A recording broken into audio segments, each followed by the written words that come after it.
Hello students, it is Nazia Begum here welcoming you all in today's lecture.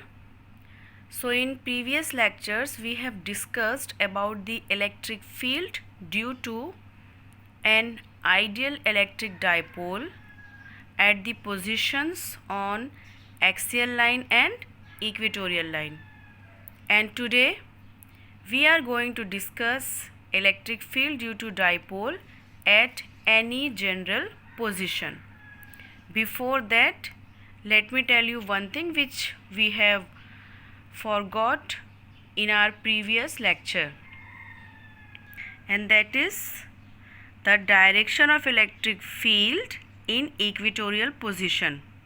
Okay, so students, you must remember the directions also. In axial position, the direction of electric field was in the direction of P, but in equatorial point, the direction of electric field will be in the opposite direction of P. How? Let's see in diagram. So here in diagram you can see this is the resultant electric field. Okay, and what is its direction? Towards left. Okay, the direction of dipole moment is from negative to positive, that means in the right hand side direction. Okay, this will be the direction of electric dipole moment P, and here this is the direction of electric field. So you can see here these two are opposite to each other.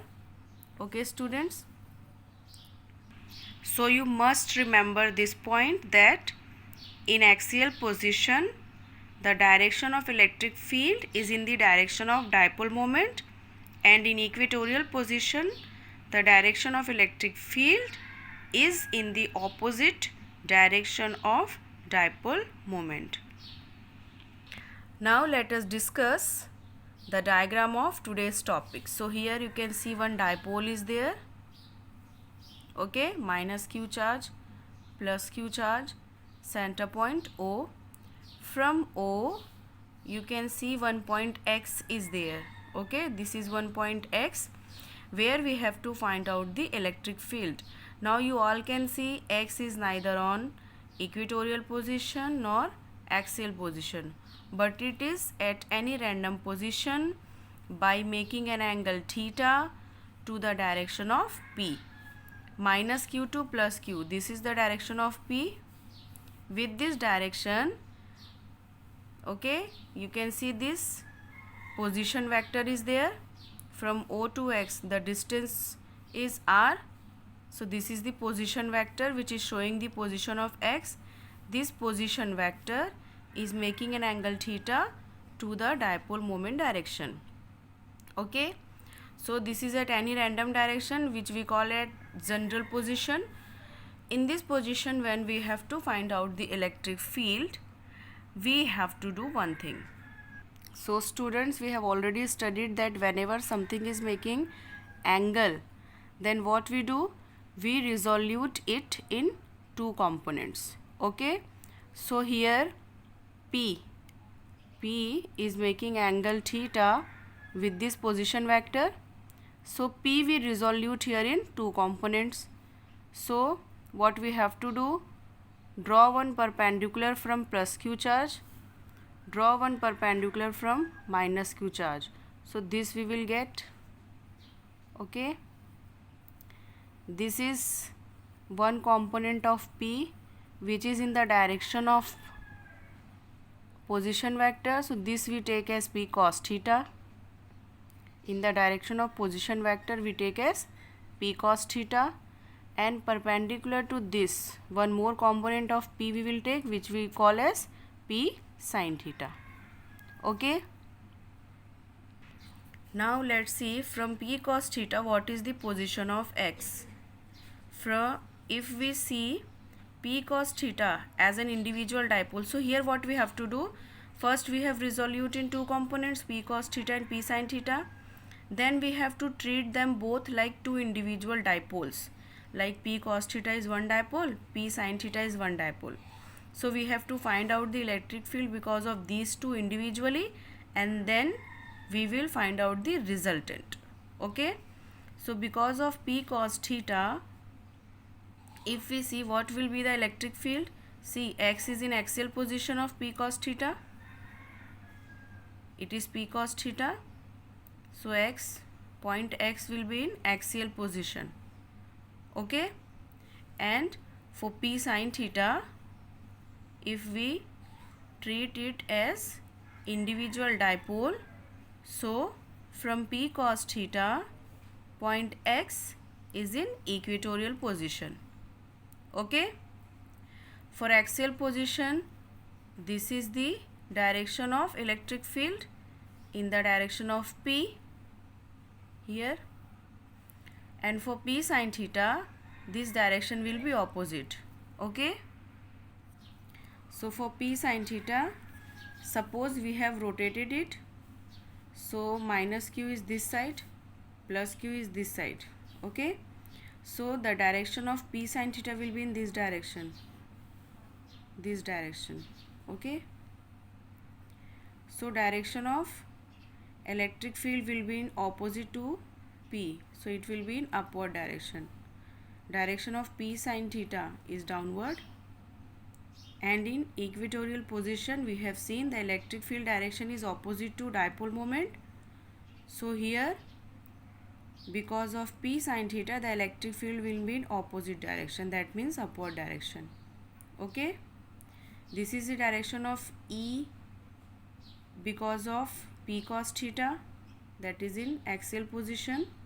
This is the direction of electric field because of P sin theta. Now again, these two are the vectors. If we want their resultant, we can find it by parallelogram law.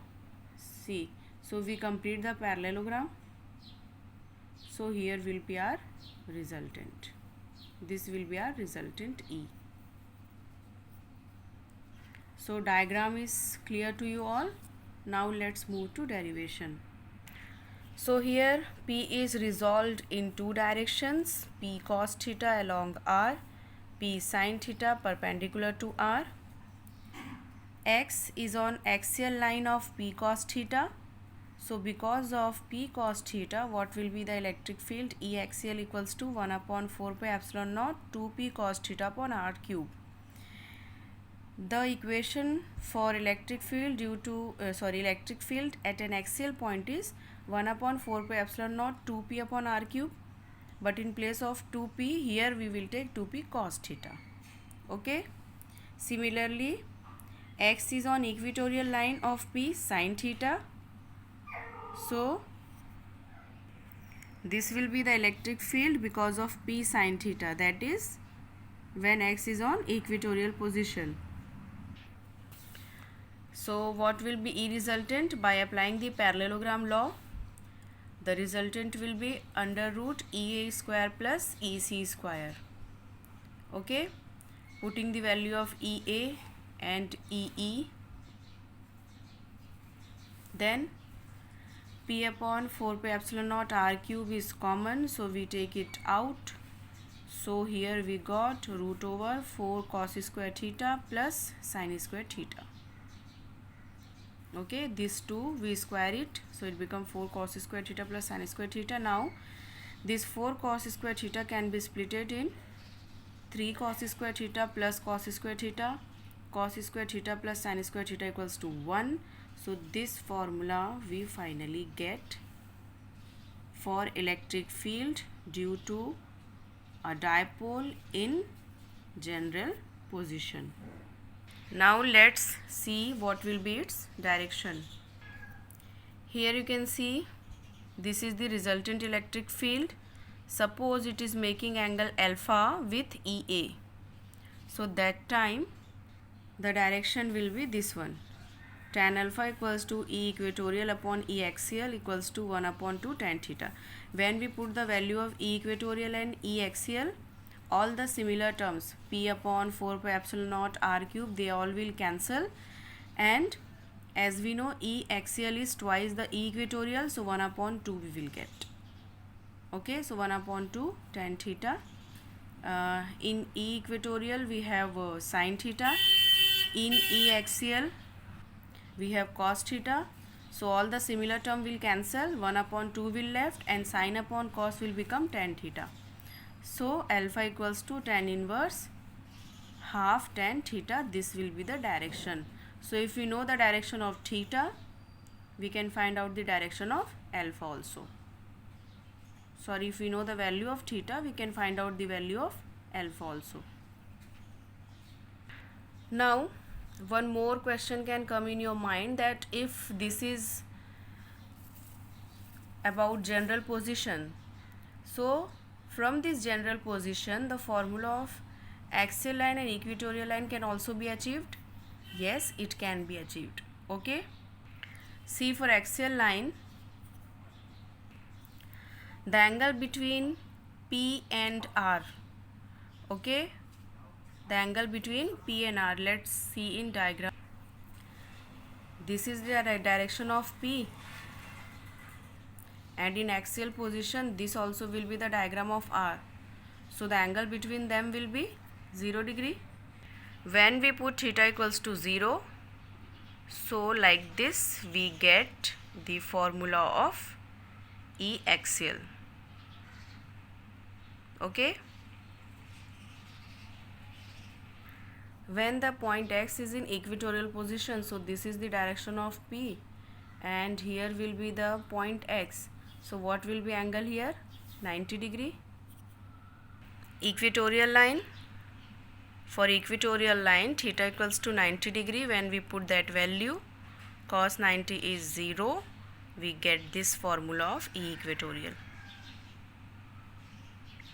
So students, you have seen that from this formula we can find out, this is the formula of electric field due to dipole in any general position, and from this formula we can find out the formula of electric field in axial position as well as equatorial position.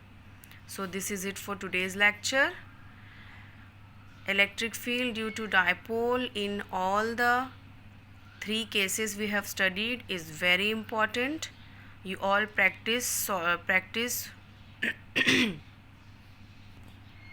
you all do the practice how to derive it, and to not forget its direction. Directions are very, very important. Okay, so see you in next lecture. Till then, goodbye, take care, and do some productive work.